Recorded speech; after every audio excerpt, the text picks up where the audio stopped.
ഭൂരിപക്ഷം എംഎൽഎമാരുടെ പിന്തുണ യെദ്യൂരപ്പയ്ക്കുണ്ടെന്ന് മനസ്സിലാക്കിയതിനെ തുടർന്നാണ് ഇന്നലെ ചേരാനിരുന്ന എംഎൽഎമാരുടെ യോഗം കേന്ദ്ര നേതാക്കൾ ഇടപെട്ട് മാറ്റിവെച്ചത്. നിയമസഭയിൽ 116 അംഗങ്ങളുള്ള ബിജെപിയിലെ 73 എംഎൽഎമാരുടെ പിന്തുണയുണ്ടെന്നാണ് യെദ്യൂരപ്പ വിഭാഗത്തിന്റെ അവകാശവാദം. നിയമസഭാ കക്ഷിയോഗത്തിൽ ഭൂരിപക്ഷം എംഎൽഎമാരും യെദ്യൂരപ്പ തുടരണമെന്ന് ആവശ്യപ്പെട്ടാൽ അത് ബിജെപി കേന്ദ്ര നേതൃത്വത്തിന് കനത്ത തിരിച്ചടിയാകും. എംഎൽഎമാരുടെ അഭിപ്രായത്തിന് വിരുദ്ധമായി യെദ്യൂരപ്പയെ രാജിവെപ്പിക്കാൻ കേന്ദ്ര നേതൃത്വത്തിന് കഴിയില്ല. ഈ സാഹചര്യം മുന്നിൽ കണ്ടാണ് എംഎൽഎമാരുടെ യോഗം മാറ്റിവെച്ചത്. ഇതിനെ തുടർന്നാണ് യെദ്യൂരപ്പയെ അനുനയിപ്പിക്കാനുള്ള ശ്രമങ്ങൾ രാജ്നാഥ് സിംഗും അരുൺ ജെയ്റ്റ്ലിയും നടത്തിയത്. എന്നാൽ നിലവിലെ സാഹചര്യം മുതലെടുത്ത് ബിജെപി നേതൃത്വത്തെ സമ്മർദ്ദത്തിലാക്കാനാണ് യെദ്യൂരപ്പ ശ്രമിക്കുന്നതെന്ന് രാഷ്ട്രീയ നിരീക്ഷകർ വിലയിരുത്തുന്നു.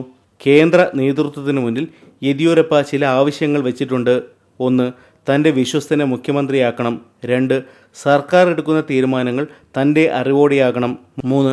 മുഖ്യമന്ത്രി സ്ഥാനം ഒഴിയുന്നതിന് പകരമായി ബിജെപി സംസ്ഥാന അധ്യക്ഷൻ പദവി വേണം.